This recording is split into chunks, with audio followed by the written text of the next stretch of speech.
Soared to 240 miles above the Earth to visit the International Space Station, the world from so high in space. Now swooping back to Earth at an incredible speed. Good morning from Mission Control in Houston and the International Space Station Flight Control Room. You are looking live at a view half a world away at the Russian Mission Control Center in Korolyov on the outskirts of Moscow, where Russian flight controllers are carefully monitoring the systems of the Soyuz MS-25 spacecraft, which is now just 20 minutes away from a deorbit burn and engine firing that will begin the trip home for NASA's Tracy Dyson and Roscosmos cosmonauts Oleg Kononenko and Nikolai Chub. The three crew members have been aboard the Soyuz for several hours now after their undocking from the International Space Station at 3:36 a.m. Central Time, 4:36 a.m. Eastern Time. The undocking occurring right on time as the Soyuz physically separated from the Prishal module on the Earth-facing side of the International Space Station. Two separation burns were conducted by the Soyuz engines to begin an opening rate that allowed the Soyuz to now drift some 41 kilometers away from the International Space Station, setting the stage for that retrograde braking maneuver, the deorbit burn, that will be 4 minutes, 39 seconds in duration to slow the Soyuz down by 128 meters per second, allowing it to drop out of orbit for its return back into the Earth's atmosphere and a touchdown at 6:59 a.m. Central Time, 7:59 a.m. Eastern Time, 4:59 p.m. Kazakhstan time, about 91 miles to the southeast of the town of Zhezkazgan. At the Zhezkazgan airport at this hour, the Rosaviatsa Search and Recovery Forces and the embedded NASA personnel team are boarding helicopters that will be taking off a short time from now, right around the time of the deorbit burn, for about a 25-minute ride down to the landing site, where they will be staged circling the landing zone in a racetrack pattern, awaiting the arrival of the Soyuz under its main parachute. The touchdown of the Soyuz will bring to an end a 184-day mission for Tracy Dyson that has spanned 2,944 orbits of the Earth, 78 million statute miles, and for Kononenko and Chub, a duration of record-setting proportion for a mission aboard the International Space Station of 374 days, a mission that has spanned 5,984 orbits of the Earth and 158.6 million statute miles. With the completion of today's mission coming up, with the landing scheduled about an hour and 11 minutes from now, Tracy Dyson will have wrapped up 373 days in space on her 3 space flights. This was Nikolai Chub's first space flight, 374 days. And for Oleg Kononenko, his 374 days on this mission brings to a record-setting total of 1,111 days in space on his 5 flights.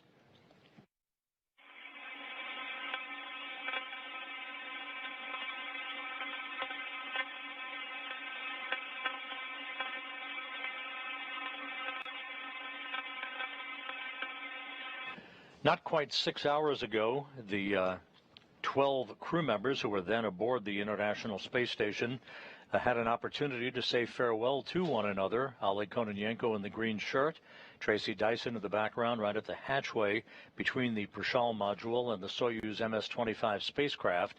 They bid farewell to the other crew members who remain on board the station, the new station commander, NASA's Sonny Williams, along with Matt Dominic, Mike Barrett, Jeanette Epps, Don Pettit, and Butch Wilmore, and the 3 Russian cosmonauts, Alexei Ovchinin, Ivan Wagner, and Alexander Grobenkin. At the time of undocking, which occurred at 3:36 a.m., 4:36 a.m. Eastern Time, the International Space Station's Expedition 71 mission came to an end officially. It is always marked, an increment is marked from Soyuz undocking to Soyuz undocking. And so once the hatches were closed, that occurred at 12:02 a.m. Central Time, 1:02 a.m. Eastern Time, the final preparations began as the crew members on board the Soyuz began to climb into their Sokol launch and entry suits, conducted leak checks at the docking interface between their vehicle and the Prishal module docking port, and prepared for the undocking itself.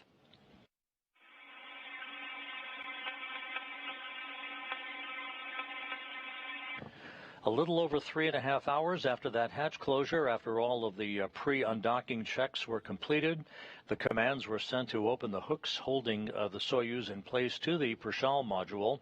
That took about 90 seconds to complete, after which springs on both sides of the docking interface pushed off against one another, creating an opening and a physical separation of the Soyuz from the International Space Station as the vehicles flew 260 statute miles over eastern Mongolia. As mentioned, 2 separation burns occurred within a few minutes after undocking to increase the opening rate between the Soyuz and the International Space Station. The Soyuz now residing in an orbit about 41 kilometers away from the station, with the deorbit burn planned just 14.5 minutes from now. This will be a 4-minute, 39-second deorbit burn. This will enable the Soyuz vehicle to slow down and begin its descent back to Earth.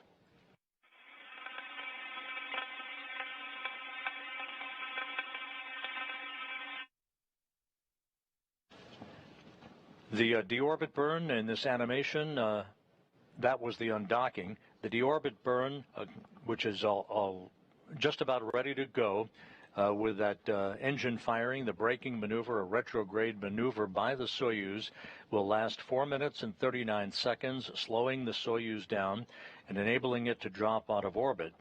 Some 23 minutes after the deorbit burn, the vehicle will be headed in the direction of travel towards the fringes of the Earth's atmosphere. Pyrotechnics will fire to separate the 3 sections of the Soyuz. The center section, the descent module, where the crew resides at this moment, that is the only section that survives the searing heat of reentry, where temperatures around the vehicle will build to some 2,500 degrees Fahrenheit. About 15 minutes before touchdown, a series of computer commands will first deploy a drogue chute. The drogue chute then will pull out a main parachute on the Soyuz, and just about 2 seconds before touchdown, soft landing engines will fire to further slow the Soyuz down, enabling it to land. In this case, it will be landing about 91 miles to the southeast of the town of Zhezkazgan, and the 3 crew members, Dyson, Kononenko, and Chub, will be back on Earth.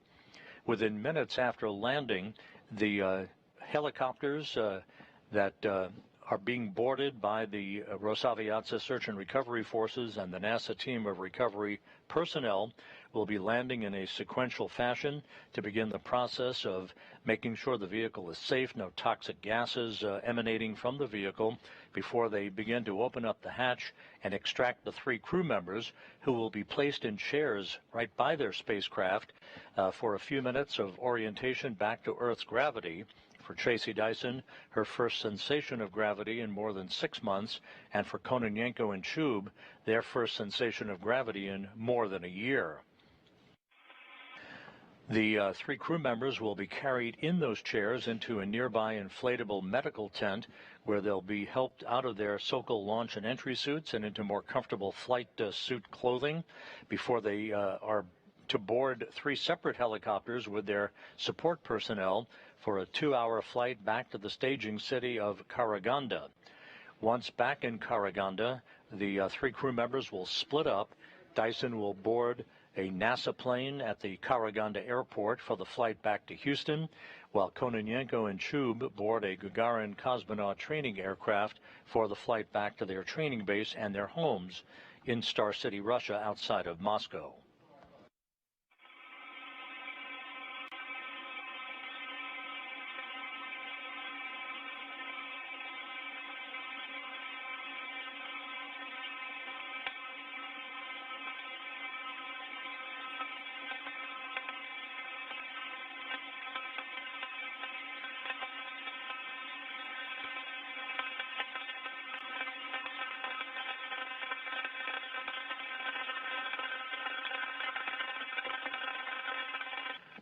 Couple of items to note, and we'll run down the timeline of events about to unfold here as we're just over 10 minutes away from the start of the deorbit burn.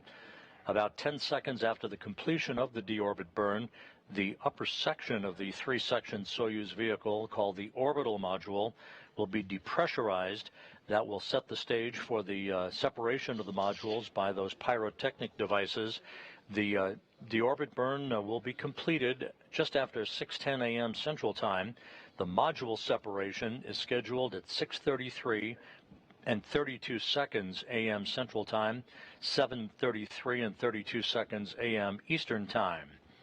About 3 minutes after the module separation, the Soyuz will hit the upper fringes of the Earth's atmosphere at about an altitude of some 410,000 feet. That will occur at 6:36 a.m. Central Time.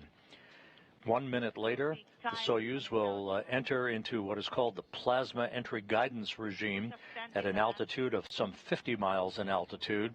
That's where the peak heating will begin around the vehicle at around 6:37 and 59 seconds a.m. Central Time. This will be 5 minutes of a blackout period. No communications are expected because of the ionization that builds up around the Soyuz spacecraft to prevent communications from being conducted. It's also at the point where the Soyuz will be too far away from the antennas on the International Space Station to be able to relay any data or voice communications back to the Russian flight controllers at the Russian Mission Control Center in Korolyov outside of Moscow. Once the Soyuz exits from this plasma regime, the maximum G-loads will build up on the crew to about 4 to 5 Gs at an altitude of some 21.4 miles in altitude. That will be just before 6:43 a.m. Central Time, some 16 minutes before touchdown. 1 minute later, at about 6:44 and 55 seconds a.m. Central Time, the command will be issued to open the chutes on the Soyuz vehicle. This parachute deployment sequence is triggered by a barometric pressure sensor at an altitude of 41,000 feet. The main parachute cover will be jettisoned by pyros and springs, pulling out 2 extraction chutes, which in turn will pull out the drogue chute. That in turn pulls out the main chute, about a 20-second process. At an altitude of some 18,000 feet, commands will be issued to jettison the heat shield and inhibit the entry control thrusters, also opening valves to vent all the hydrogen peroxide fuel for the entry control thrusters and the oxygen that remains in the Soyuz life support system tank. If we have video at that point from a ground-based ATV that will be trained, its cameras trained on the skies to try to pick up the Soyuz under its parachute, if we're able to see that, you may be able to see a white vapor emanating from the Soyuz. That will be normal. It's a combination of hydrogen peroxide and oxygen venting into the air. This is designed to safe the vehicle for landing so that no hazardous gases remain in those tanks when the soft landing thrusters fire about 2 seconds before touchdown and before the vehicle is back on the ground. This way, the ground support personnel can approach the vehicle immediately to begin the process of extracting the crew as quickly as is possible.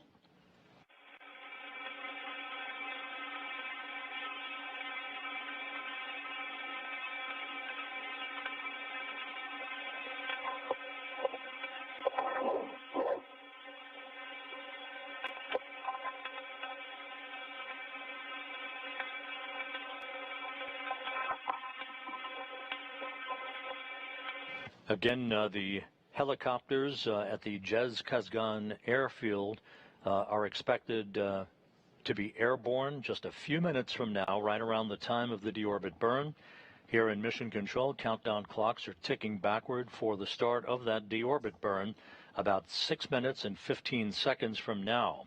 You will hear the interpreter for the Russian flight controllers on our airwaves indicate to the crew, to Soyuz Commander Oleg Kononenko, to provide consistent reports on the progress of the deorbit burn and the health of the crew, as well as the progress of the vehicle as it begins to descend out of orbit back into the Earth's atmosphere, as long as communications are available.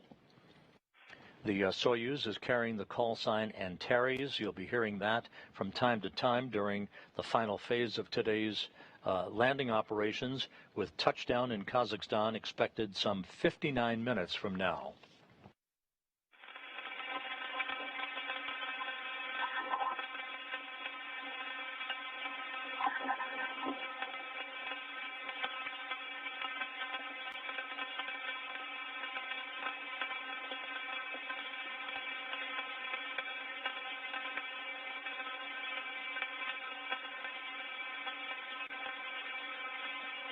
Now just 5 minutes away from the deorbit burn, you'll be hearing the progress of the burn through the interpreter.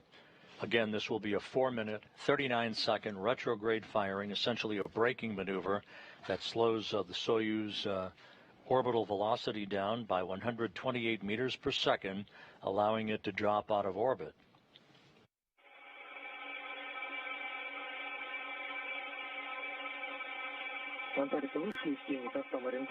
Antares, the eclipse is over. How is attitude?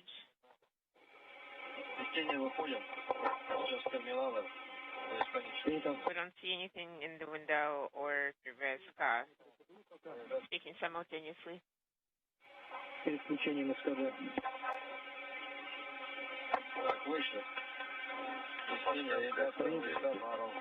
Currently, the Sky attitude is built for acceleration. 157159, inaudible.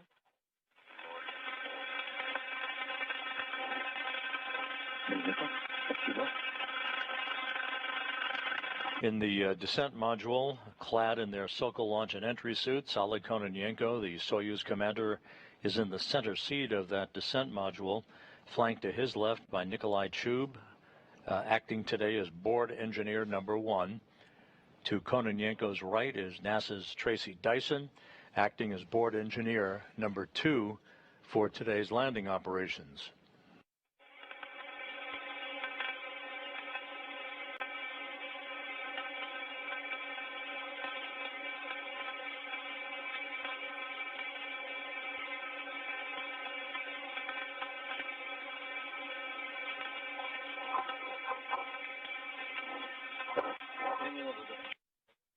Until activation of Escada.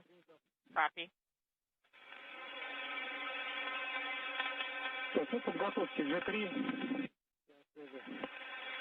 Prepare to get 3.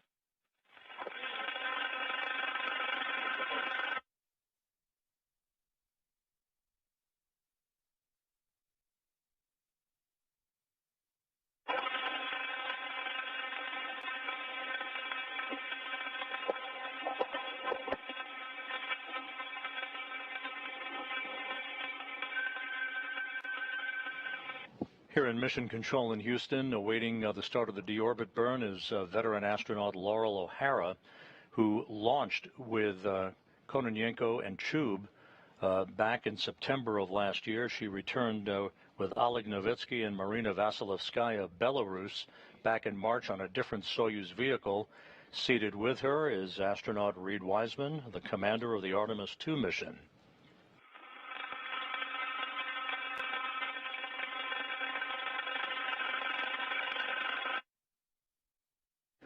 Less than 2 minutes now until the start of the deorbit burn.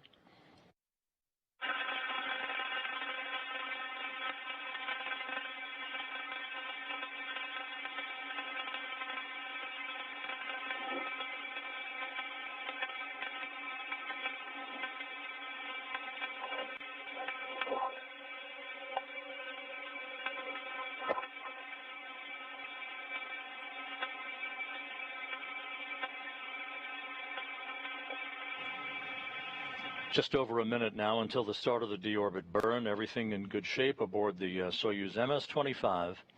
Standing by for the start of the ignition. Again, a 4-minute, 39-second retrograde firing of the Soyuz engines.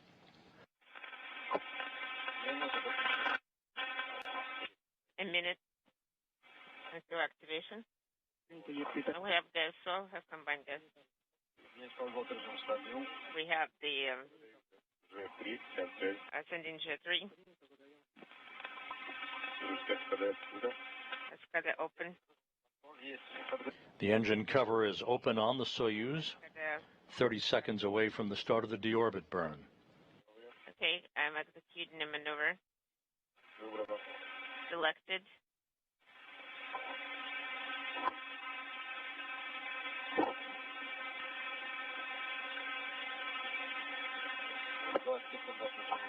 "20 seconds to the activation of Escada.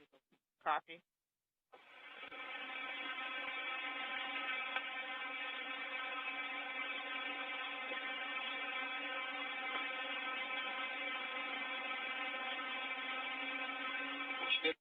"14:05:45. We confirm Escada activation.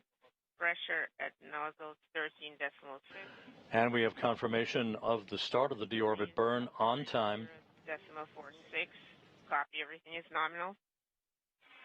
The deorbit burn began at 6:05 and 46 seconds a.m. Central Time. Will last 4 minutes and 39 seconds.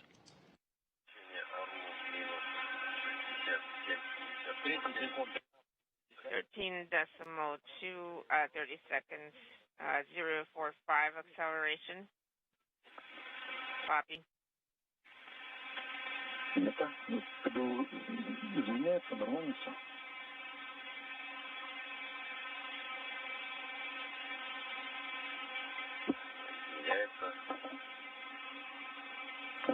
So far, so good. The burn continues as planned. Good deceleration reported.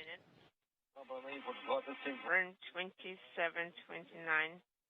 0.45 acceleration. Parameters are nominal. Copy.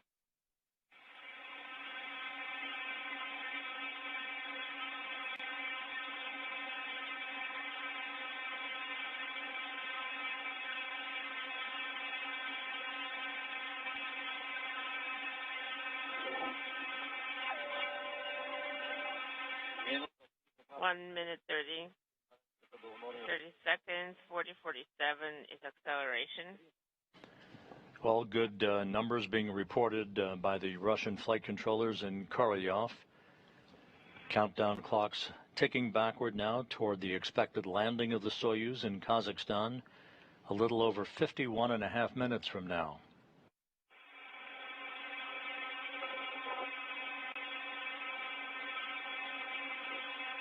Two minutes 54 to 28. Acceleration 0.46. Copy. Approaching the midway point of the deorbit burn. So far, so good.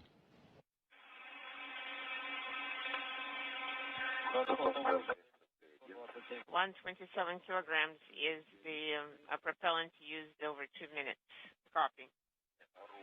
Propellant consumption over 2 minutes. 2:30, 67, 68 Cadeo. And as the deorbit burn continues, the report is that the helicopters have departed Zhezkazgan en route to the landing site. And again, this is all choreographed precisely to enable the helicopters to arrive at the landing site and circle the landing zone at the time that the Soyuz will be visible under its main parachute. 3 minutes, 81:53.046 acceleration. 191 kilogram is the prop consumption. Copy.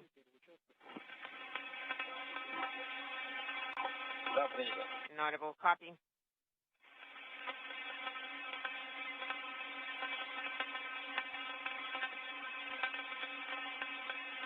Three-quarters of the way through the deorbit burn, everything is reported to be proceeding in perfect fashion. 7 Cadeo parameters are nominal. Acceleration 0.47. Consumption is 223 kilograms. Copy.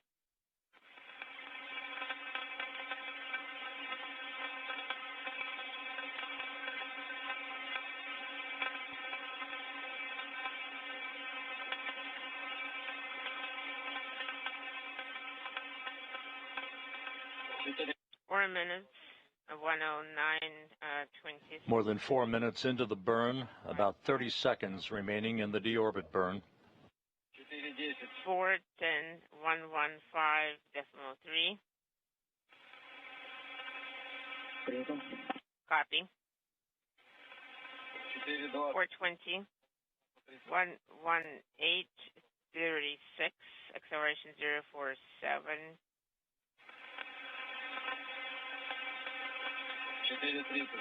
4:30.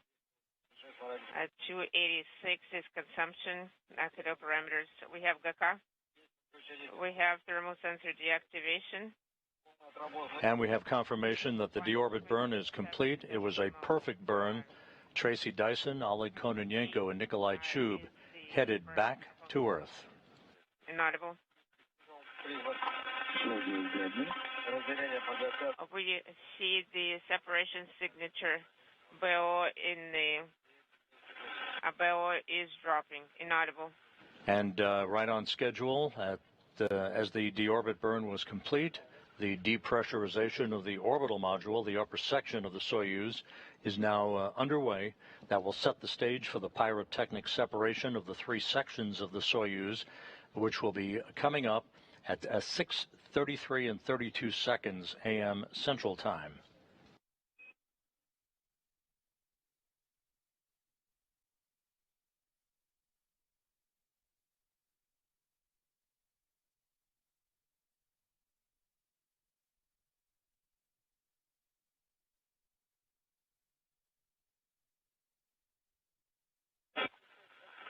Inaudible.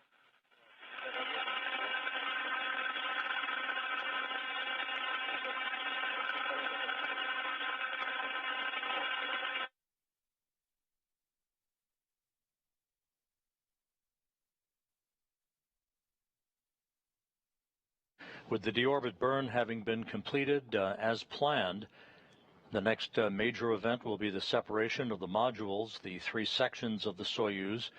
The upper section, the orbital module, has now been depressurized. The center section is where the crew is strapped into their seats, the descent module. The lower section, the instrumentation and propulsion module, will be discarded as well. The descent module traveling in the direction toward the landing site, heat shield in the proper orientation to ablate the heat that will build up around the spacecraft as it enters into the upper fringes of the Earth's atmosphere.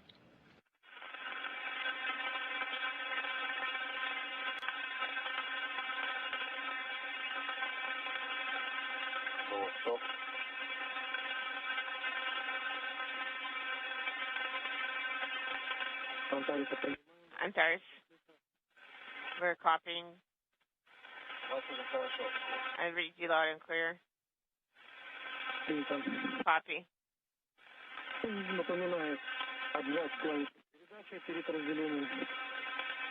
Prior to separation, release the transmit button. Anybody releasing the transmission button?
This is Mission Control Houston, with the deorbit burn having been completed and the orbital module, the upper section of the Soyuz, having been depressurized in advance of the anticipated separation of the 3 sections of the Soyuz that's coming up in about 19 minutes.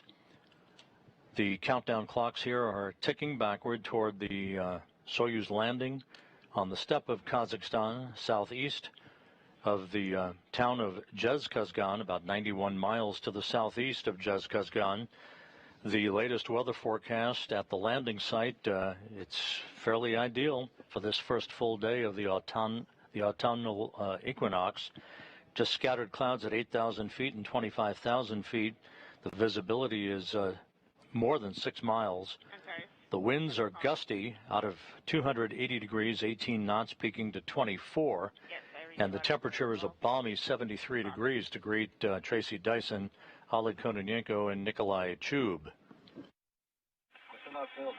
18 minutes to separate. Dyson is wrapping up 184 days in space, 373 days in space on her 3 flights.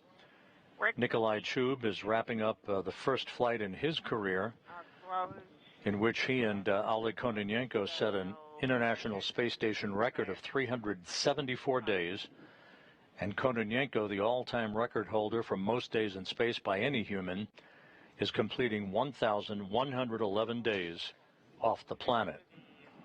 Seats into the transportation position. Copy. Executing.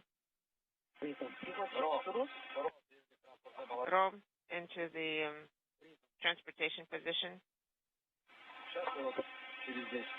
In about 10 minutes, Tracy. Could you repeat your last? 10 minutes. Sounds good.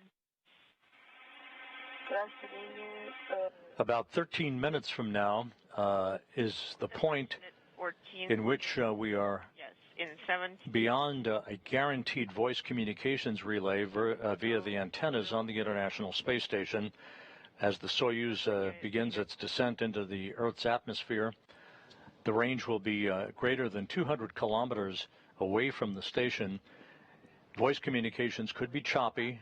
There have been occasions where we've had clear communications for a longer period of time, but it is not guaranteed. And, of course, once the vehicle enters into the atmosphere, into the plasma regime, where the vehicle is subject to peak heating and ionization around the spacecraft, we will have about 5 minutes of a blackout period, after which the Soyuz, you'll be hearing a beep, beep, beep sound. That's a radio beacon on the Soyuz that is sending signals to the Antonov 26 fixed-wing aircraft that will be acting as a flying relay station for voice and data communications back to the controllers in that room you're looking at, the Russian Mission Control Center outside of Moscow. Yes, we have all 7. We have Biospar. Copy. That sounds great.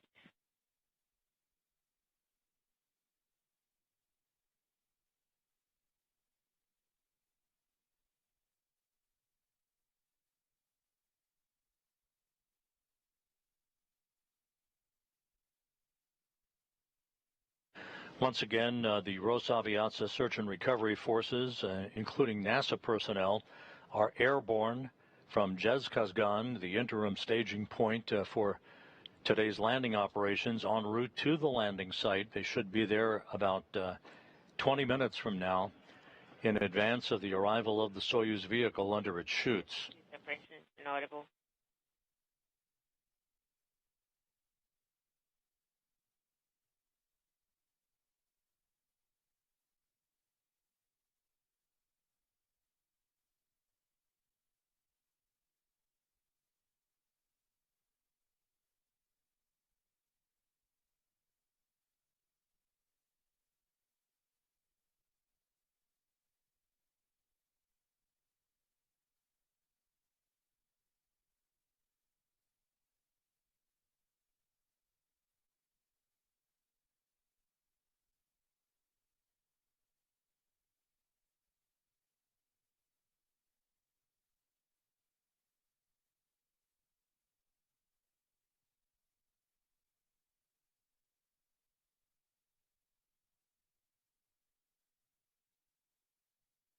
Less than 40 minutes now from touchdown, everything continuing to go well.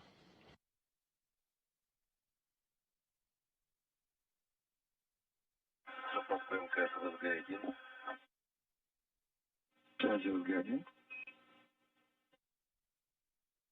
Значение АРУ-71, боепочетности колеблется от 40 до 55. Принято. Минус 71 и от 40 до 55.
Within a few minutes, the Russian ballistics specialists at the Russian Control Center will provide Oleg Kononenko, Nikolai Chub, and Tracy Dyson more precise landing location information based on telemetry following the deorbit burn. That'll be right before the end of guaranteed voice communications relayed through antennas on the International Space Station. Some 12 minutes now until the expected separation of the three sections of the Soyuz by pyrotechnics.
This is Mission Control Houston, now 35 minutes and a few seconds until landing on the steppe of Kazakhstan. The landing, that means that by the time the crew is extracted and brought into the nearby inflatable medical tent by the spacecraft to get out of their Sokol launch and entry suits and into more comfortable clothing for the helicopter ride back to the staging city in Karaganda, the sun will have set. That those helicopters returning to Karaganda will do so in darkness.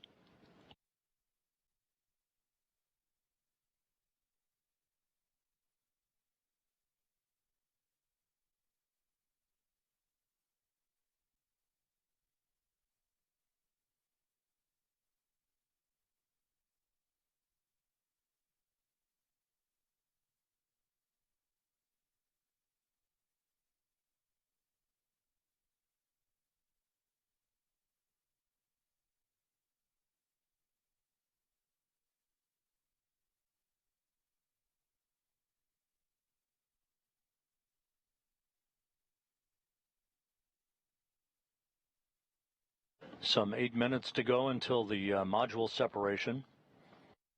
We're just about at the end of a guaranteed voice communications relay with the International Space Station, and we'll be waiting, as will everyone else at the Russian Mission Control Center, for continuing voice reports as available from the Soyuz commander, Oleg Kononenko.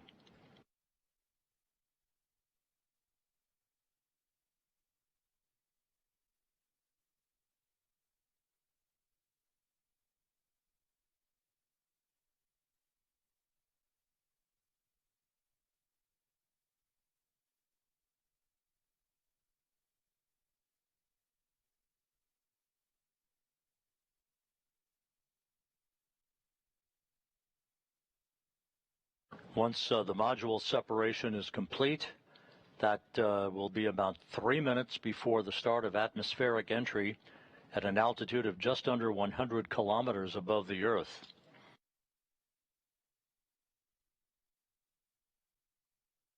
About a minute and a half after atmospheric entry, the spacecraft and its 3 occupants will enter into the plasma regime for what is called control entry guidance.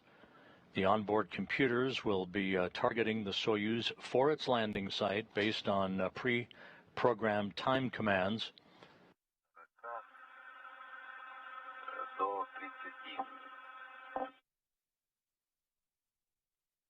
Это минус 66 и от 40 до 30, да? Да. Да. И для информации, то разделение 14, 11, 33, 32.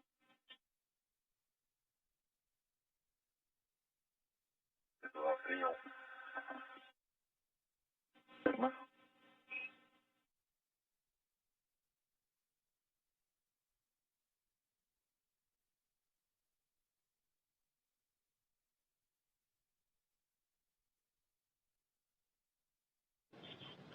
In the vicinity of the landing site, the team that has ridden all-terrain vehicles out to the proximity of the landing site as part of the search and recovery forces report that they are in place, ready to greet the spacecraft, as will be the airborne helicopters with the rest of the search and recovery forces.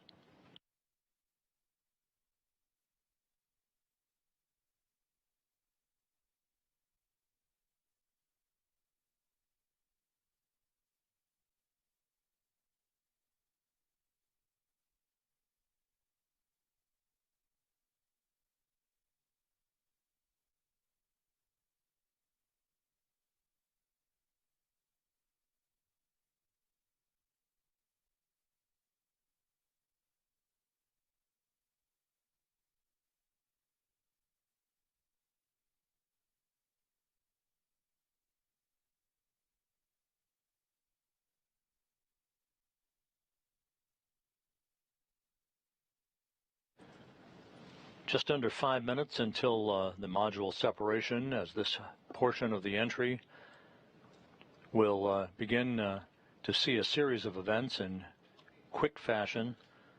Landing schedule just 30 minutes from now to wrap up 184 days in space for Tracy Dyson, and an ISS record-setting 374 days in space for Kononenko and Chub. We copy you.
Inaudible minutes till separation.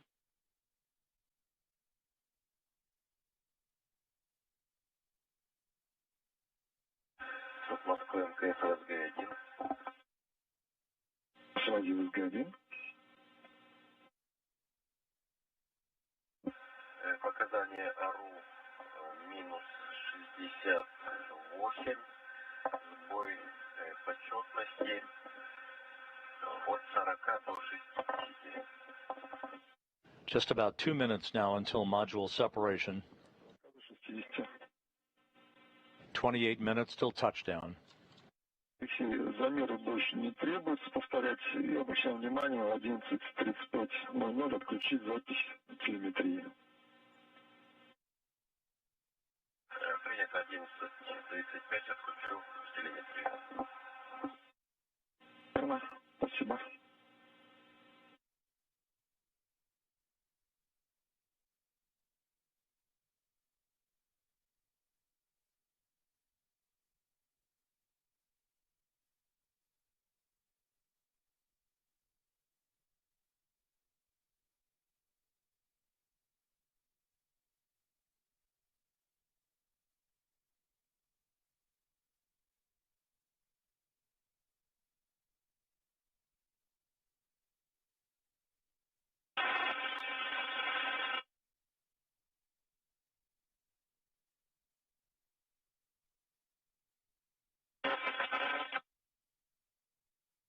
Unintelligible.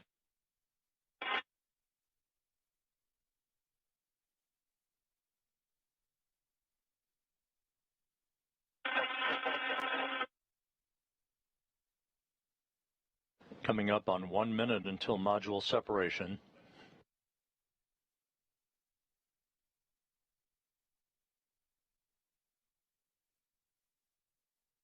And again, the rather poor communications quality from the Soyuz is typical, as the Soyuz has moved out of usable range of the voice communications relay from the International Space Station.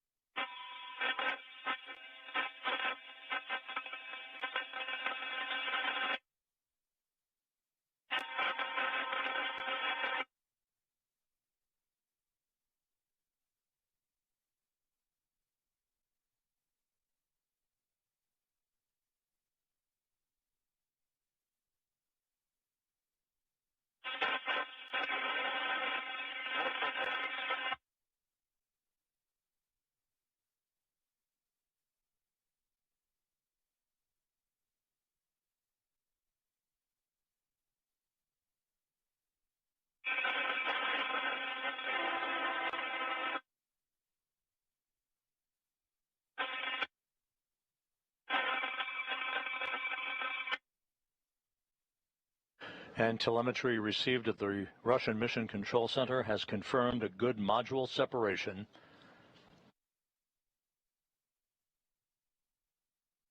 The next step in about 3 minutes will be the Soyuz entering the first traces of Earth's atmosphere and the first sensation of gravity to be felt by Kononenko and Chub in over a year, and just over 6 months for Tracy Dyson. Just under 25 minutes until landing.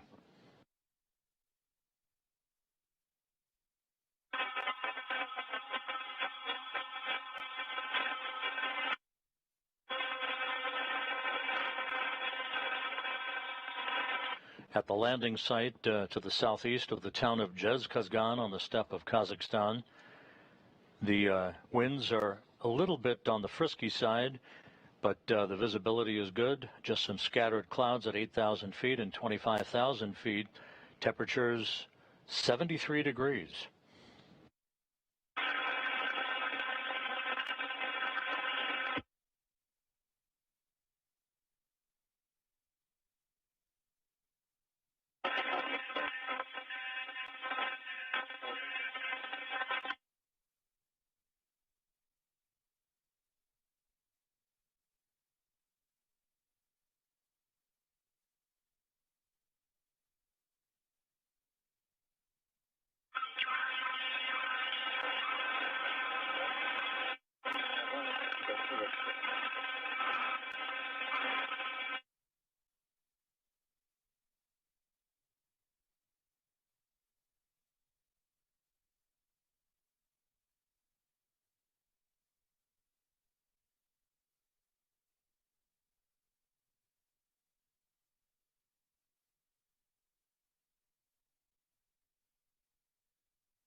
This is Mission Control Houston. The Soyuz and its 3 occupants have entered the Earth's atmosphere, barreling toward their landing site on the steppe of Kazakhstan.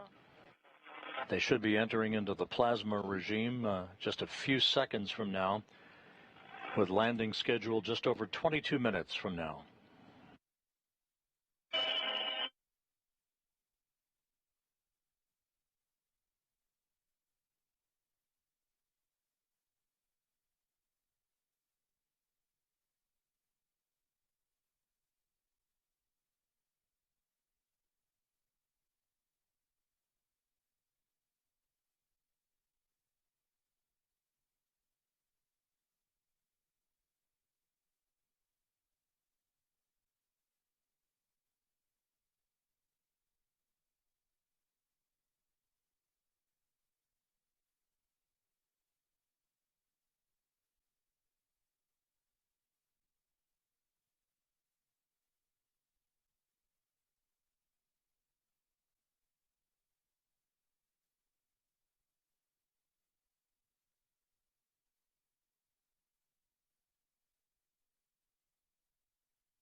The Soyuz has entered into the plasma regime with controlled entry guidance for the spacecraft.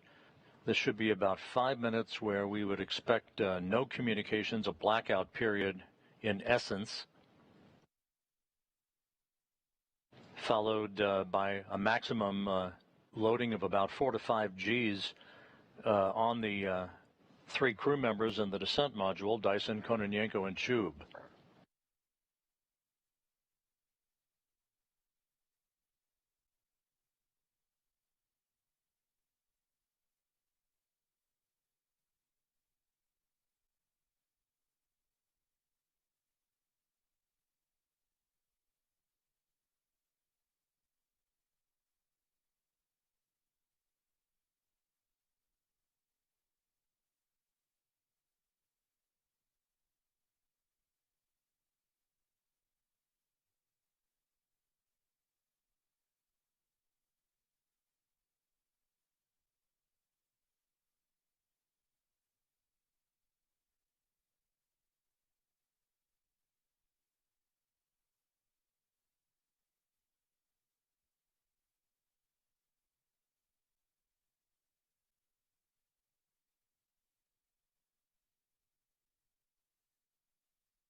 Just under 20 minutes until touchdown for the Soyuz MS-25.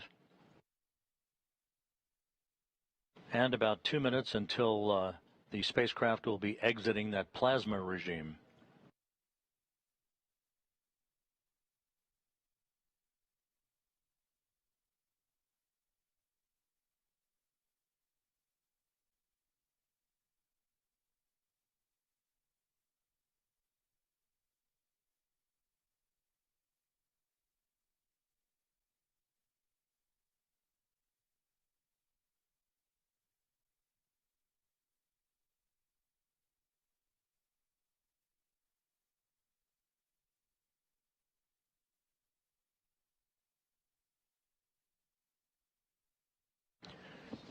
Two more minutes in the plasma regime and our expected communications blackout.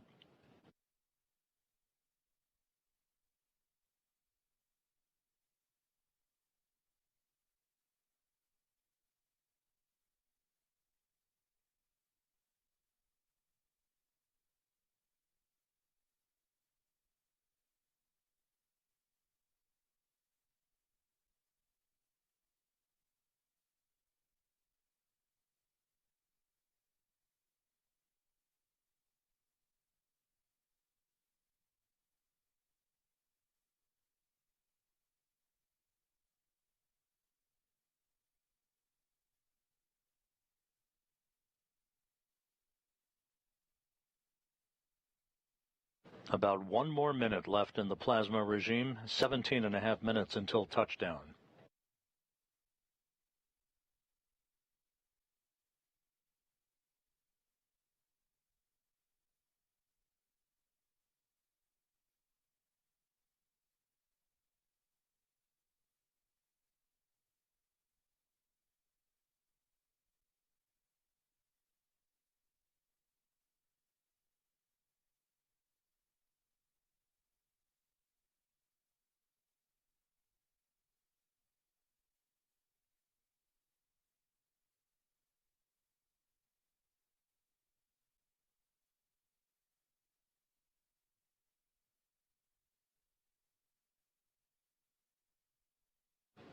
We are standing by for confirmation that the spacecraft has emerged from the plasma regime.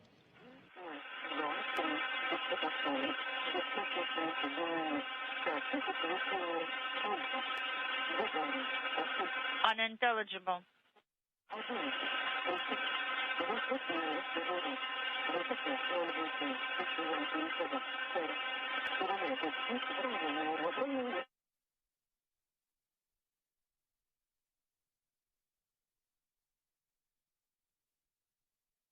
Last 5 seconds is offset and SR pressure.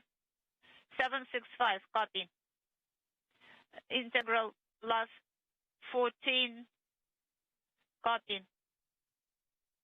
You are on the third 363 was the maximum G load. How are you feeling, guys? We're feeling good. So the integral plus 13, and we are following the curve. Copy. And that report through the interpreter is that of Soyuz Commander Oleg Kononenko. The crew is in good shape, having emerged from the plasma regime. You're good. Next up will be the deployment of the parachutes. The Soyuz is right on the mark. So point 2, good trajectory heading for the landing site. Copy. And the integral 13, yes, that's correct. Minus point 2. Standing by for confirmation of the parachute deploy. There are 2 pilot parachutes first deployed, the second of which extracts the drogue chute. That drogue chute is then released, measuring 24 square meters, slowing the Soyuz down from a descent rate of 230 meters per second to just 80 meters per second. Then the main parachute will be released, covering an area of 1,000 meters. It slows the Soyuz to a descent rate of 7.2 meters per second. The harnesses on the chute first allow the Soyuz to descend at a purposeful angle of 30 degrees to expel heat, then will shift the Soyuz to a straight vertical descent.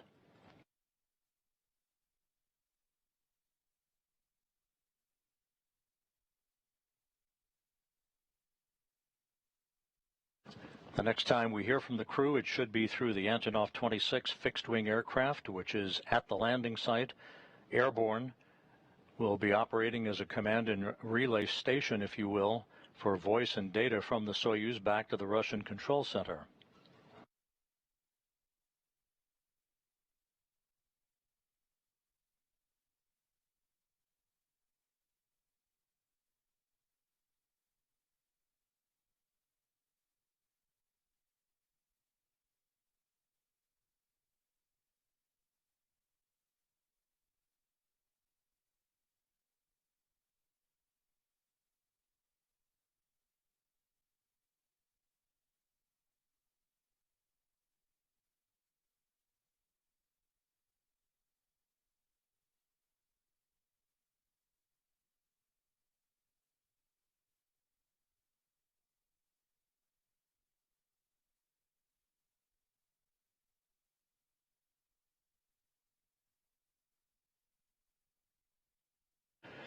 And via Roscosmos television, you can see the Soyuz descending under its main parachute. That white vapor that you see venting is normal. That white vapor is a combination of hydrogen peroxide and oxygen venting into the air. This is deliberate to safe the vehicle for landing so that no hazardous gases remain in the tanks when the soft landing engines fire about 2 seconds before the vehicle touches down.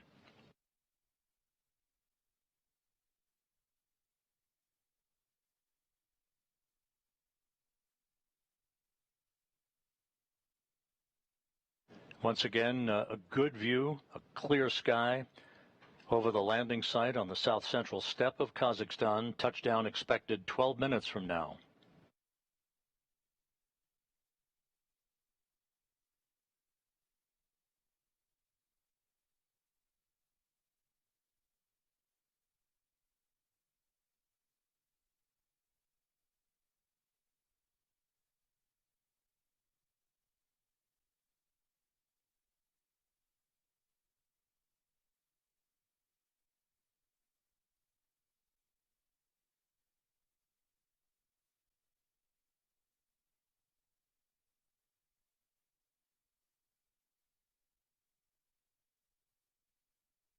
Antares 61.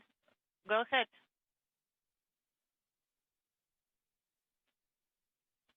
Antares, we can see you under the parachute. Is the offset 5 kilometers 5 seconds, and we are good. We are feeling good. Copy, Antares.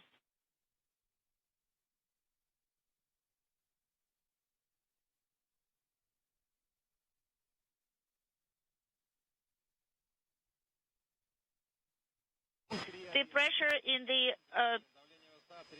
landing area is 731. Copy. 731.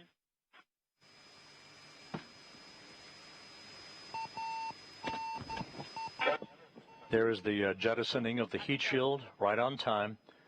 This exposes the altimeter that feeds information into the Soyuz computers about how high up the Soyuz is as it descends under its parachute. Landing scheduled just under 10.5 minutes from now. It also exposed the soft landing engines, which will fire about 2 seconds before touchdown in a final braking maneuver.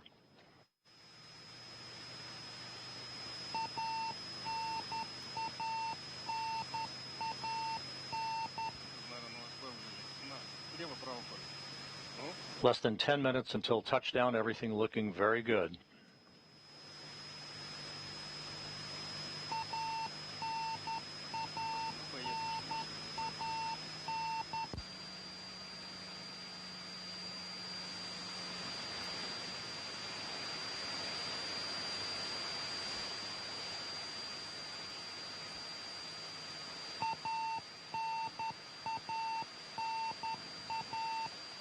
And the sound you hear is a radio beacon signal that is being received from the Soyuz, basically another form of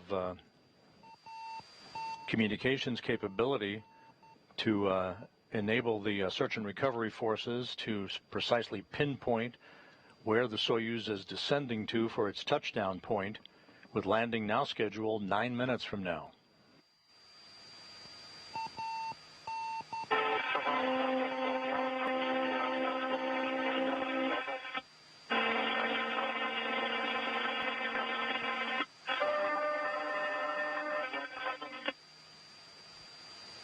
The crew reporting they feel healthy.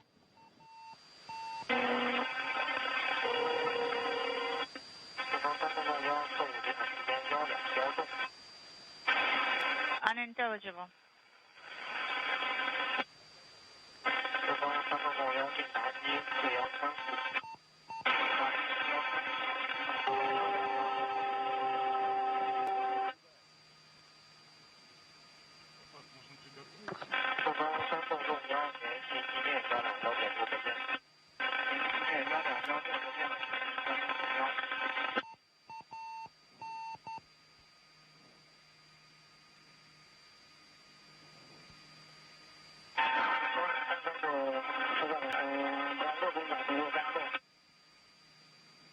Less than 8 minutes until touchdown. The Soyuz continues a perfect descent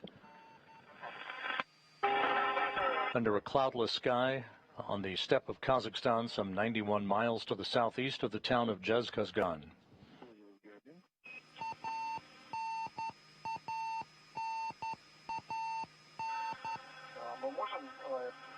3 выполнять шаг 9, пункта 3.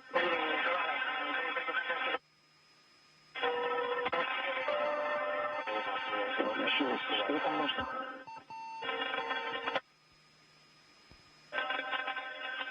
Ну вот у меня пункт 3.3.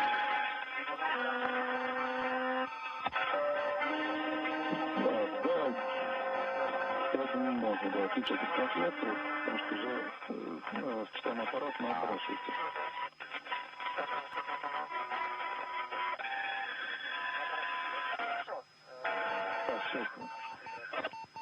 Coming up 6.5 minutes until touchdown. Very stable Soyuz vehicle under its main parachute.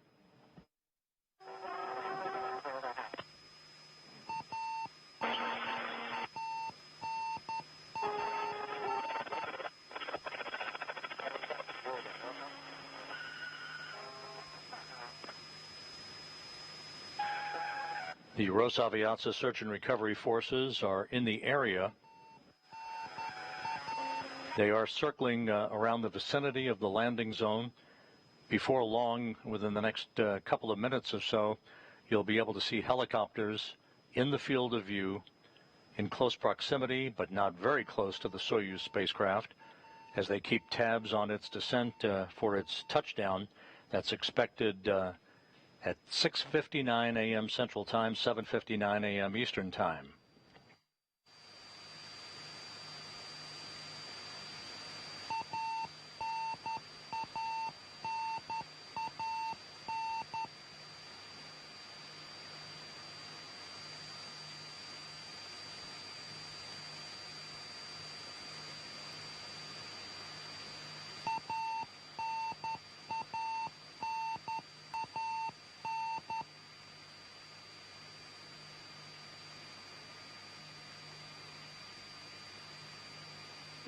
Now 5 minutes until touchdown. All of the events to this point have been conducted in flawless fashion. The closing of the hatch, the undocking of the Soyuz from the Prashal module, and the deorbit burn a short time ago, enabling the Soyuz to re-enter the Earth's atmosphere as planned, heading for its landing site on the south-central steppe of Kazakhstan. 2.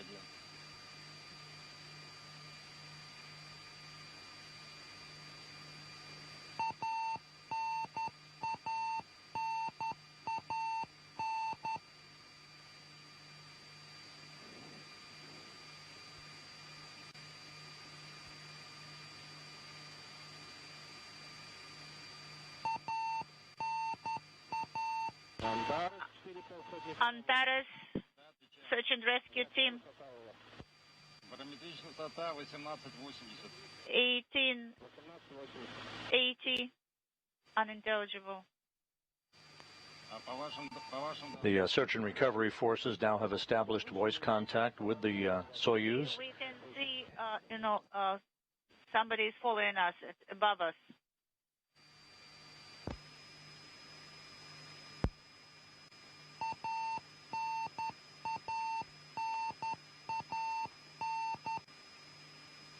Three and a half minutes until touchdown. A nice, steady entry by the Soyuz vehicle, continuing to descend back to Earth to wrap up more than a year in space for Oleg Kononenko and Nikolai Chub, and 184 days in space for Tracy Dyson.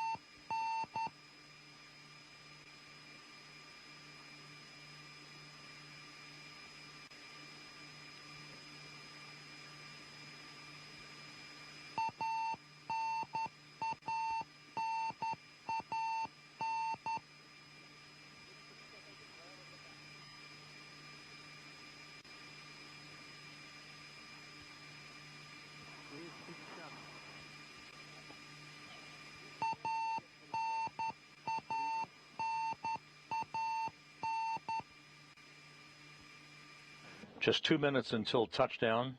The search and recovery forces, the Russian Mi-8 helicopters. We are crossing 1,000-meter mark. And you can hear that from Oleg Kononenko through the interpreter. Less than 1,000 meters until touchdown. 800. All of the search and recovery force helicopters are in position, circling the landing zone, waiting for the touchdown, at which point they will begin to land in sequential fashion so that the safing of the vehicle and the extraction of the crew can get underway.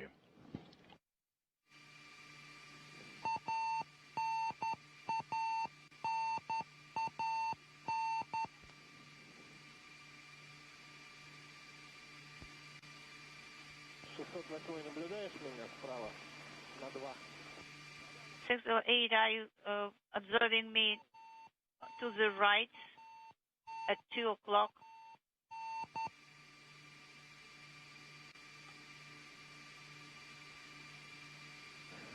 Less than a minute until touchdown. This is 451, 300 meters. 300 meters off the deck.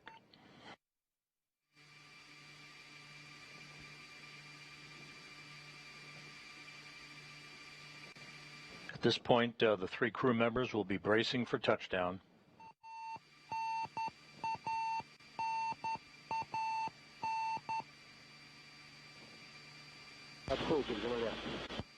Unintelligible.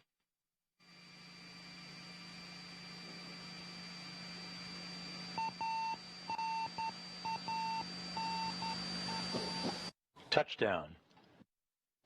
Right on the money. A textbook touchdown on the steppe of Kazakhstan at 6:59 a.m. Central Time, 7:59 a.m. Eastern Time, 4:59 p.m. at the landing site in Kazakhstan. Tracy Dyson is home after 184 days in space.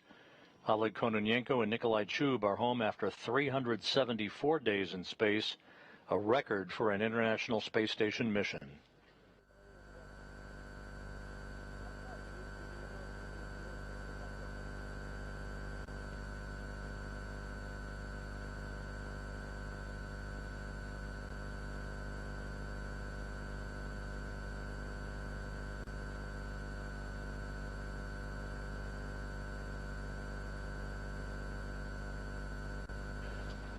With the on-time touchdown by the Soyuz MS-25 and the 3 crew members back on Earth, the Rosaviatsa Search and Recovery Forces, the Russian Mi-8 helicopters, they will begin to land in sequential fashion to make their way to the spacecraft to begin the process of extracting the crew.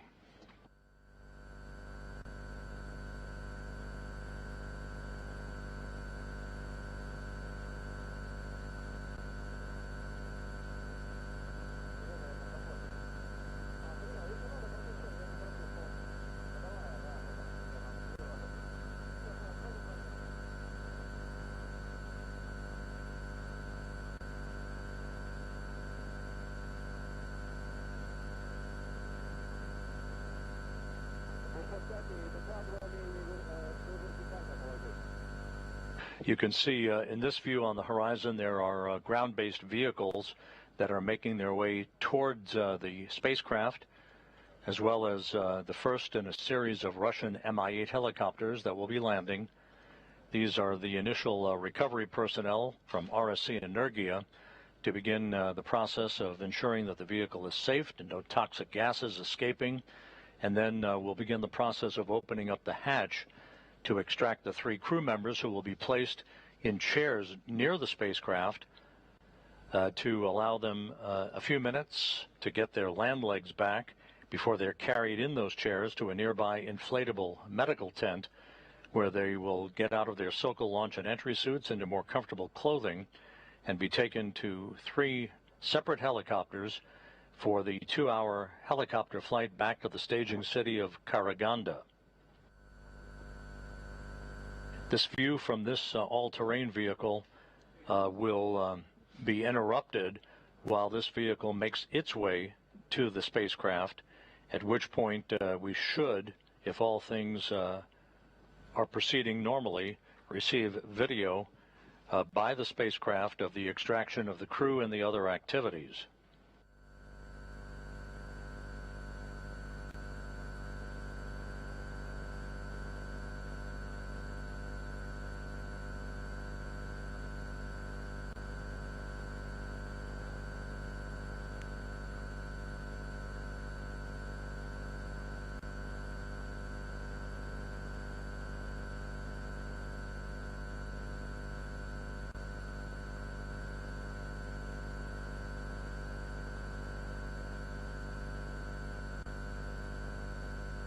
Once again, the Soyuz MS-25 made a bullseye landing right on time at 6:59 a.m. Central Time, 7:59 a.m. Eastern Time, 4:59 p.m. at the landing site, 91 miles to the southeast of the remote town of Zhezkazgan, Kazakhstan, as planned. Tracy Dyson completing 184 days in space, 2,944 orbits of the Earth, and a mission of 78 million statute miles. Oleg Kononenko and Nikolai Chub wrapped up 374 days in space, 5,984 orbits, 158.6 million statute miles. Oleg Kononenko, with today's landing, has logged 1,111 days in space on his 5 flights, an all-time record.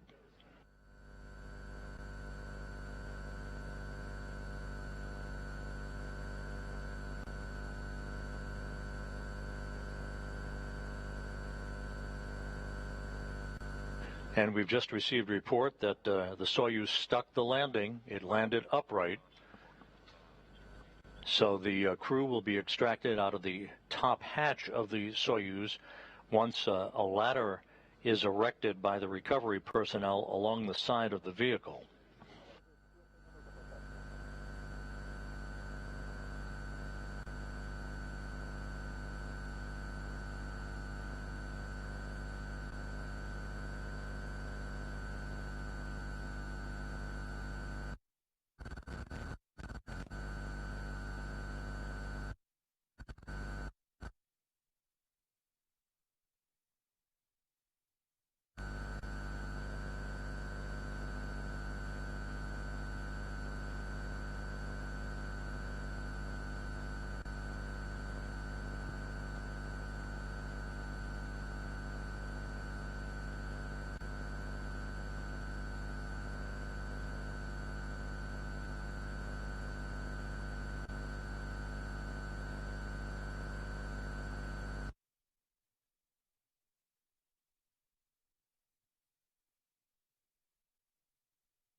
So we'll be standing by for additional video from the landing site once the all-terrain vehicle with the television equipment is repositioned by the Soyuz MS-25.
Once again, courtesy of Roscosmos Television, a closer view of some of the Russian Mi-8 helicopters that are now on the ground near the Soyuz MS-25.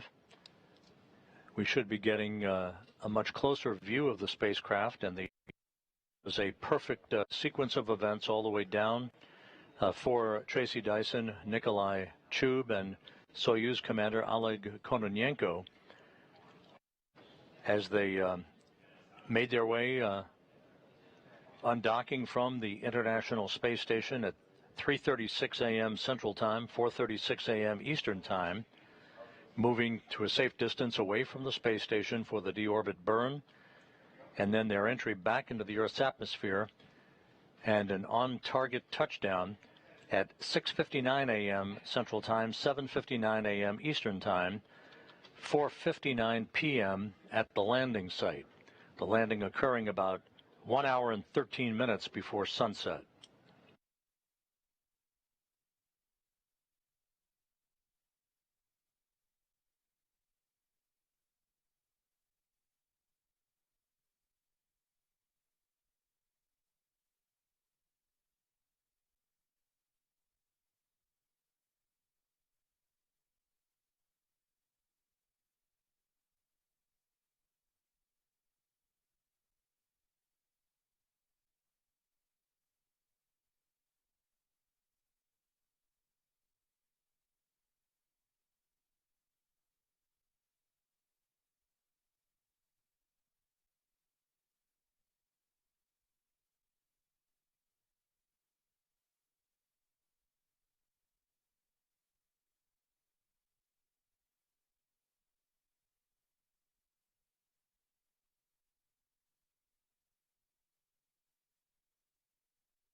Once again, a live view from television cameras at the landing site southeast of Zhezkazgan on the barren steppe of Kazakhstan, showing a number of the Russian Mi-8 helicopters as the search and recovery personnel are beginning the early stage of moving towards the spacecraft, ensuring that it is in a safe condition, meaning no toxic vapors emanating from the vehicle, before they begin the process of extracting the crew.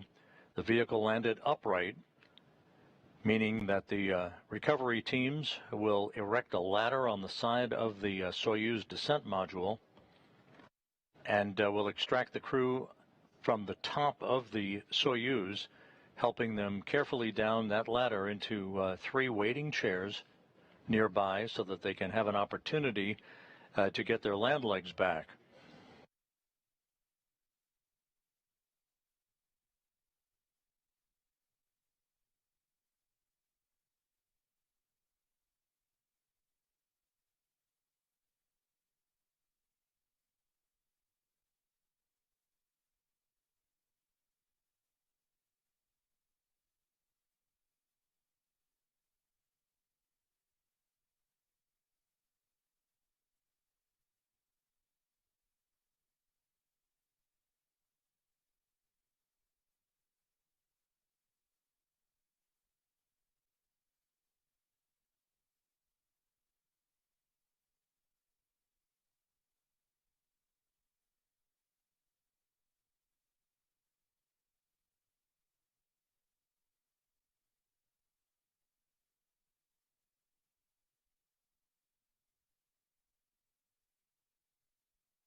While we wait for video to be reestablished from the landing site, we have on the line with us NASA Public Affairs Officer Anna Schneider, who flew to the landing site from the staging city in Karaganda.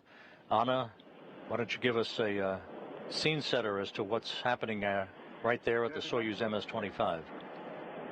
Hey, yeah, Rob, it's great to hear from you here at the landing site.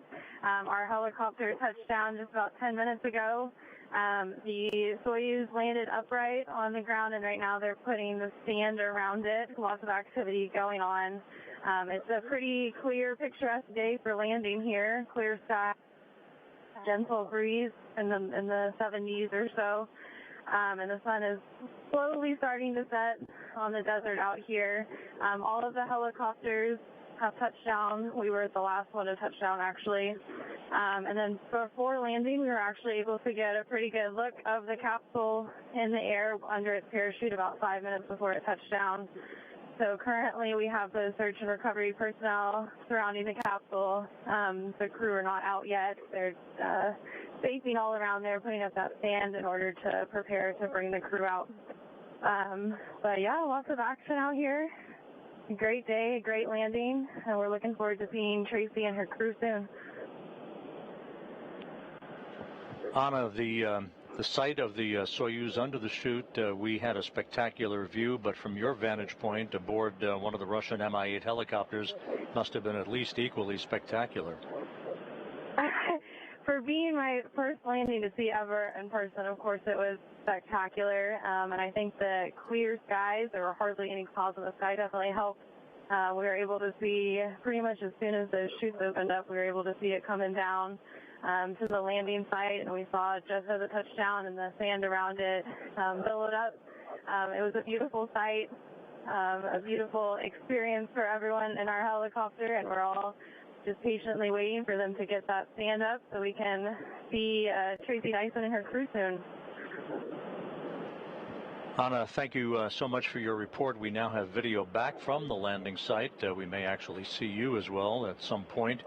The chairs are out awaiting the extraction of the crew, which again, the vehicle landed upright.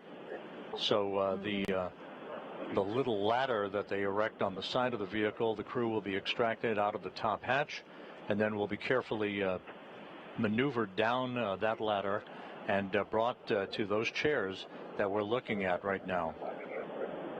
Yes, I'm actually right next to the chairs, so I'm probably just out of your field of view. And on the other side of the chairs, we have the rest of our NASA recovery team out here. So we have Joe Acaba, Bill Spetch, and of course our flight surgeon out here ready to support and do all the medical checks as soon as Tracy Dyson's out. And then once they're done in the chairs, they'll move those over to the medical tent, which was just put up about 50 yards or so away, the orange medical tent. I don't know if you can see that in your view, but that is now put up. Right, we do not have a view of the medical tent yet. We're still looking at the blue tarp that is on the ground and the chairs that the three crew members will be placed in for a few minutes of a photo opportunity and for them to get their land legs back before they're brought into the medical tent to have their SOCOL launch and entry suits removed. They'll be placed into more comfortable clothing, receive initial medical tests, and then we'll board the helicopters. You'll be on board one of those helicopters with Tracy Dyson heading back to Karaganda. Yep, after we get the crew out, they do their brief medical checks here and then move over to the tent. Once they're done with all the medical checks and field tests in the tent, they will then board their helicopters back to Karaganda. And yeah, Tracy's going to be on my helicopter with the rest of the NASA personnel that are out here at the landing site. And it looks like they are getting ready to bring some of the crew out. I can see one of the search and recovery personnel up on the top kind of leaning into the capsule, looking like they might be assisting bringing out the crew now.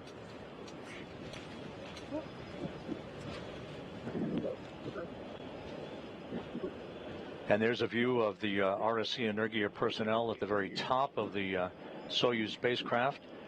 They will be removing some equipment to clear the path, if you will, for the crew members to be extracted one by one.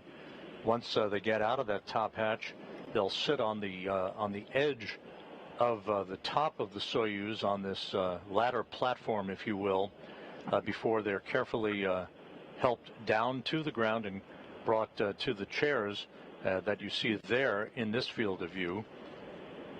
There's a combination of program officials, Russian nurses, and as well as NASA personnel who have been embedded with the search and recovery forces, the Rosaviatsa forces, who quickly made their way after the Soyuz touchdown, with landing occurring just 20 minutes ago.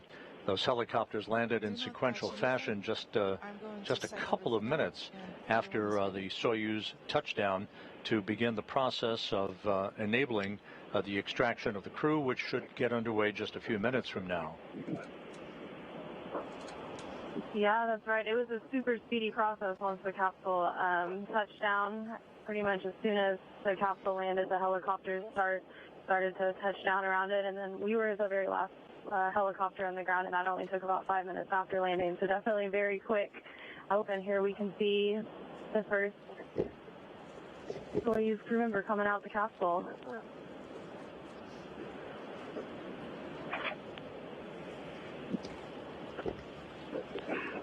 And the first crew member, likely Oleg Kononenko, the Soyuz commander, being helped out of the center seat. And there he is.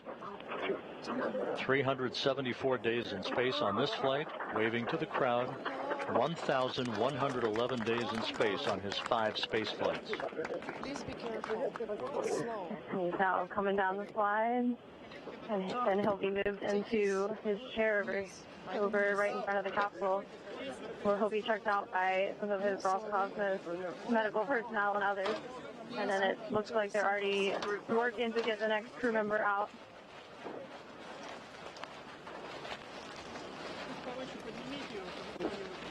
Move him up.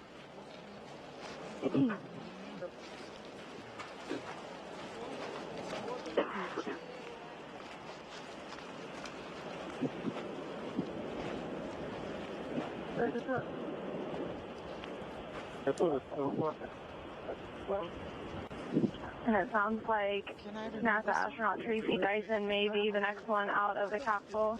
The flight surgeon, Natasha Cho, is out here waiting to greet Tracy as soon as she comes out.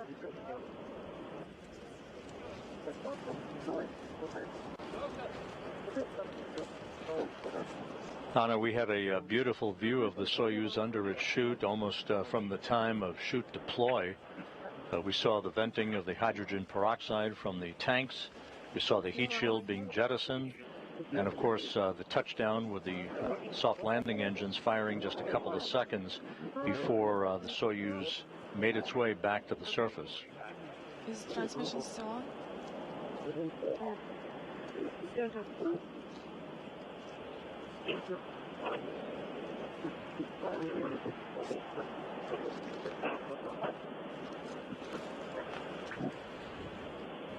Again, here at the landing site, we're just waiting and standing by as they continue to extract the crew. Of course, we have the first crewmate already out, Oleg Kononenko, and now we're waiting for Tracy Dyson and Nikolai Chuk to make their way out. And from our vantage point, the landing and the Soyuz capsule under its chute were picturesque and a beautiful landing from where we were in the helicopter as well.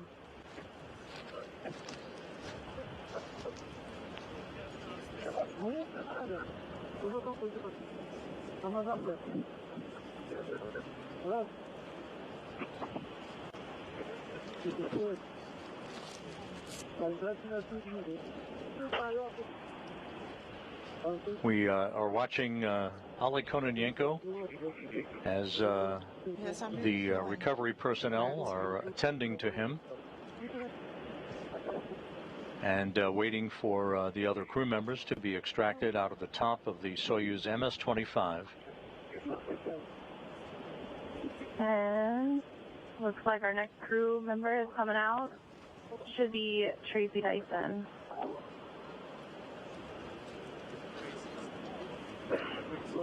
Here comes Tracy.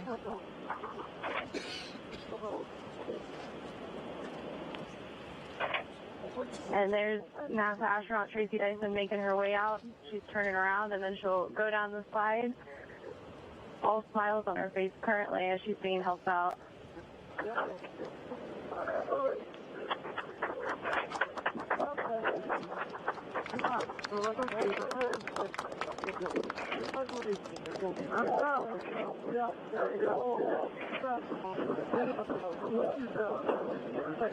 And now Tracy Dyson is being helped over to her chair. Well, she'll get those initial medical checks before they move into the Orange Medical Tent about 50 yards away from here. Dyson wrapping up 184 days in space, 373 days on her third space flight. That's it, thank you.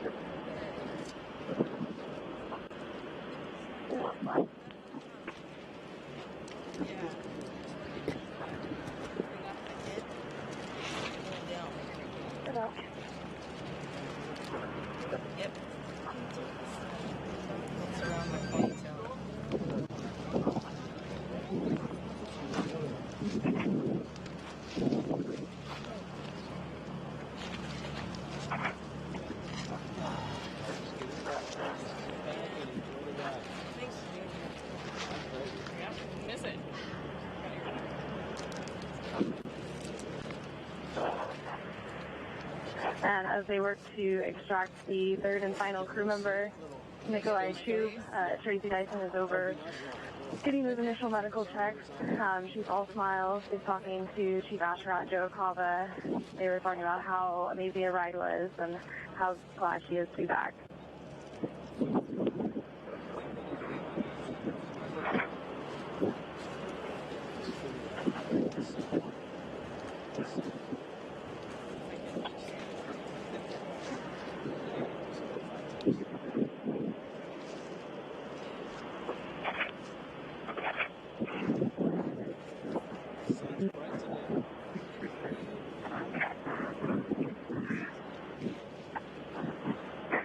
And I don't know if y'all can see from your camera view, but there's also a crowd of tourists actually out here, all wearing their orange shirts that came to watch the landing, and are all close up right behind the tape that was put up.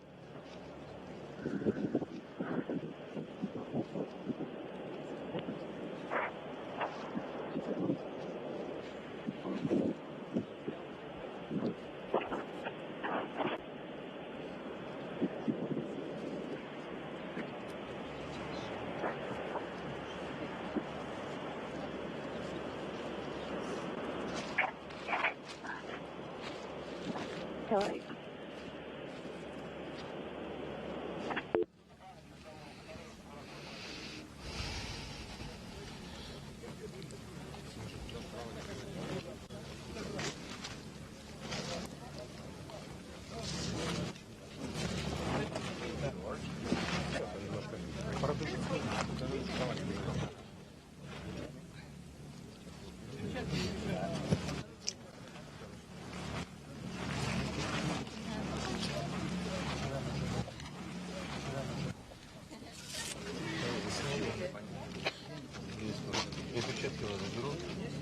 I'm gonna take his gloves.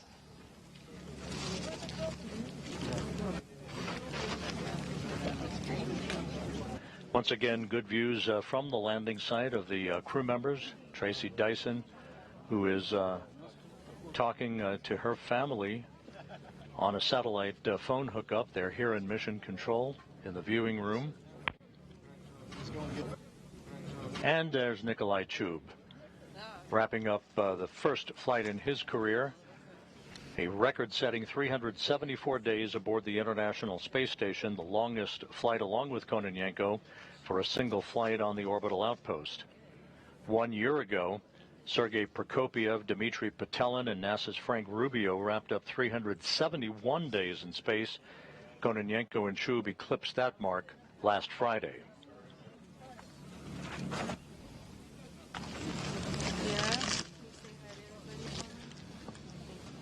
And we have NASA Public Affairs Officer Anna Schneider back on the line with us. Anna, give us a look-see as to what's going on at the landing site.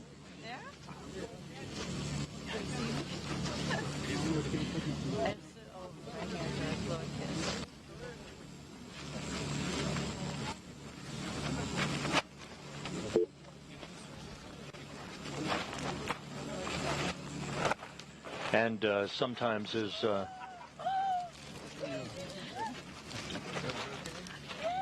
my gosh! Очень рада вас видеть. Спасибо, спасибо. My hun? Did you see that? Oh, my former commander just gave me a bunch of ropes.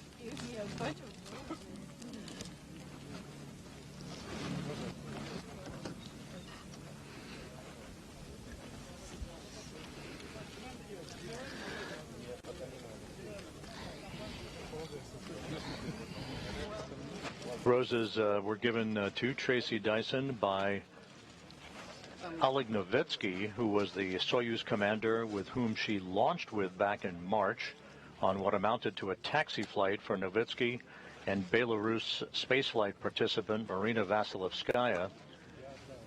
That was the crew that brought Laurel O'Hara home after her 6 months aboard the International Space Station.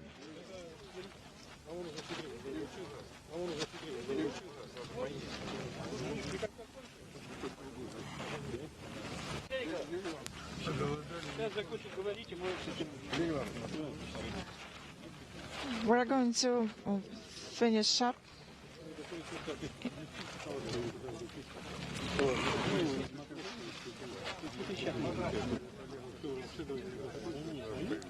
All three crew members are out of the spacecraft.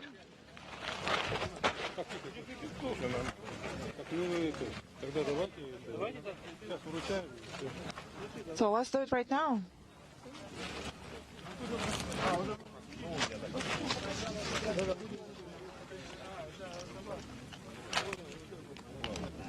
In the foreground is Yuri Borisov, the head of Roscosmos. There will be more.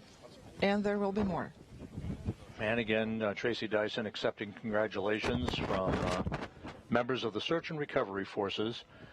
Within the next few minutes, these three crew members, having conducted a perfect entry and landing on the steppe of Kazakhstan, will be carried in their chairs into this nearby inflatable medical tent to get out of their Sokol launch and entry suits and into more comfortable clothing.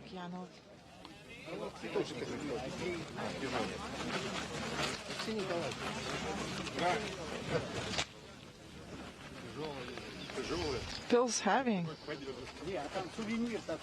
There's a souvenir for you. And Kononenko holding up a Matrushka doll, a stacking doll that is typical for returning crew members in a Soyuz vehicle.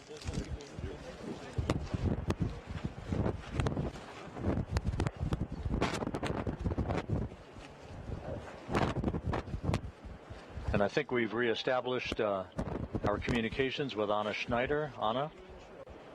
Hey, yeah, Rob, sorry about that. My connection out here in the desert of Kazakhstan dropped.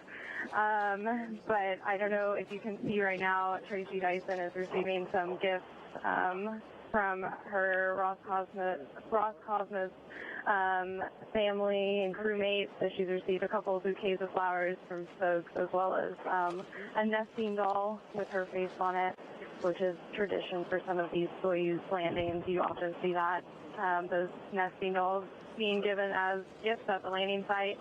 And then also at the landing site, there's quite a bit of tourist activity, surprisingly. So there's actually a tourist group out here. If you see folks wearing orange shirts and hats in your view, those are all tourists that came out to watch the landing. Anna, I suspect that they'll be bringing the crew into that medical tent within the next few minutes. And I know that you and your colleagues will be heading back to Karaganda after the sun goes down for more activities back at the Karaganda airport, where Dyson and her colleagues will split up and fly back to their respective homes. Yeah, so all three crew members are now out. They're sitting in their chairs for a few brief moments. So since Tracy Dyson was extracted from the capsule. She's had time to have a brief medical check, and then she also had the chance to call some family and friends. And then, of course, she's received these gifts, and just a short while from now, we should see them carry off into the medical tent about 50 yards away, that big orange tent. Well, they'll do some additional medical evaluations, do some field tests, and also change out of their entry and landing suit into a more comfortable flight suit for that ride back to Karaganda. From there, Tracy Dyson and the rest of the NASA personnel will board the NASA Gulfstream, and then we will begin our journey back to Houston, expecting to arrive in Houston early Tuesday morning. And then, of course, the Roscosmos crewmates will also board their respective plane once we are back at Karaganda.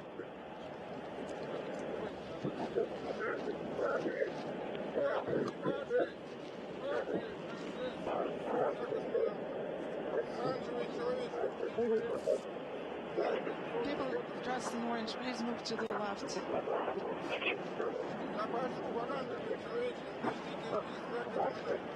Please move. I'm asking you to move. The rescue services crew are supposed to be behind the crew members. He is taking photographs.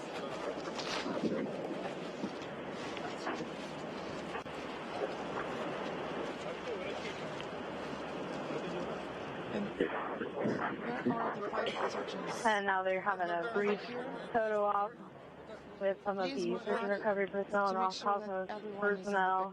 Can you see Shortly after this photo op, we should see them being moved into the tent.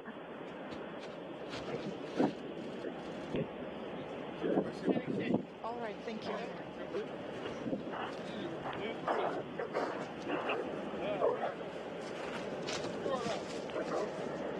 One more take.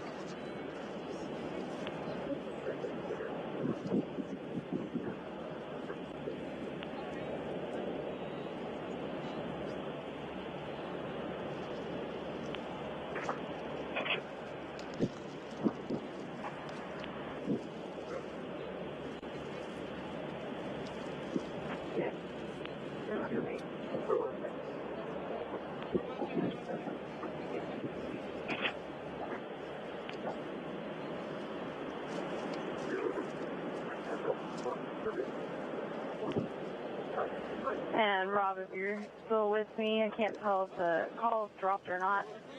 They're about to take the crew into the medical tent. It looks like they are about to lift up Oleg Kononenko first and take him over there. And then Tracy Dyson and Nikolai Chuk should be shortly after that.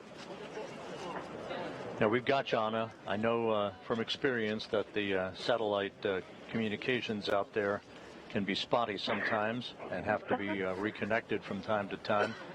And once again, as the sun begins to set in south-central Kazakhstan, the search and recovery teams are about to hoist Oleg Kononenko up and bring him into the nearby medical tent. You've been hoisted. In short order, Tracy Dyson and Nikolai Chub will follow. The three crew members will get out of their Sokol launch and entry suits, get into more comfortable clothing. They'll receive some additional medical testing, which is routine, before they are brought back to 3 helicopters, one for each crew member with their support personnel, to be flown 2 hours back to the staging city of Karaganda, where Dyson and Kononenko and Chub will split up, Dyson boarding a NASA plane bound for Houston. Kononenko and Chub will return to their training base and their homes in Star City, Russia, outside of Moscow. And I don't know if you can see on the view, but Tracy Dyson's now been hoisted up and is headed towards the orange medical tent. So we're just waiting for Nikolai Chub to head that way, but they're all heading to the medical tent to do those evaluations, change out of their suits, and then we'll board our helicopters and start making our journey back to Karaganda and then on to Houston.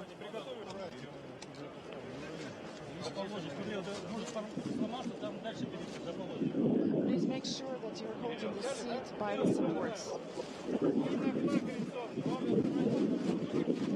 right, let's go. And Nikolai Chub is now making his way to the medical tent. We got some applause from the tourists and onlookers here in Kazakhstan at the landing site. But I think with all 3 crew members making their way back to the medical tent, I'll probably wrap up my report here in Kazakhstan in the desert as the sun begins to set.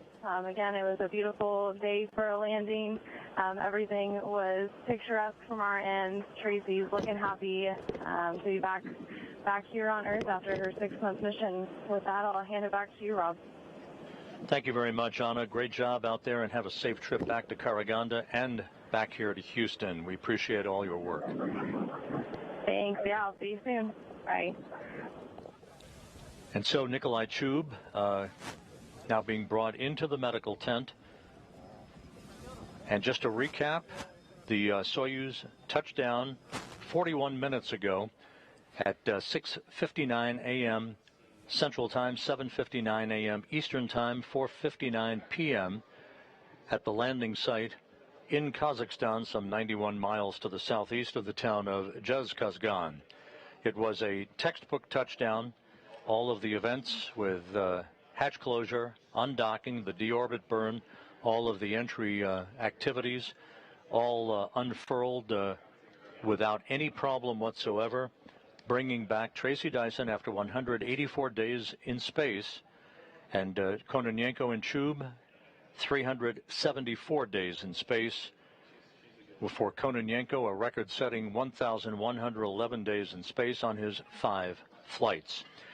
On board the space station, which continues to orbit as it does every day for the past 26 years, and 24 years of permanent human occupancy, 9 crew members remain, including the new commander of the newly minted Expedition 72 increment, Sonny Williams of NASA.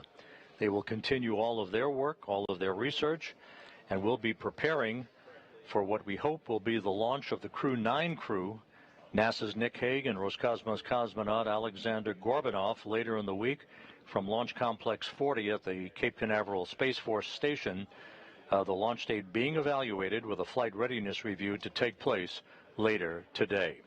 With that, we're going to wrap up our coverage. Thank you for joining us throughout the course of the overnight hours.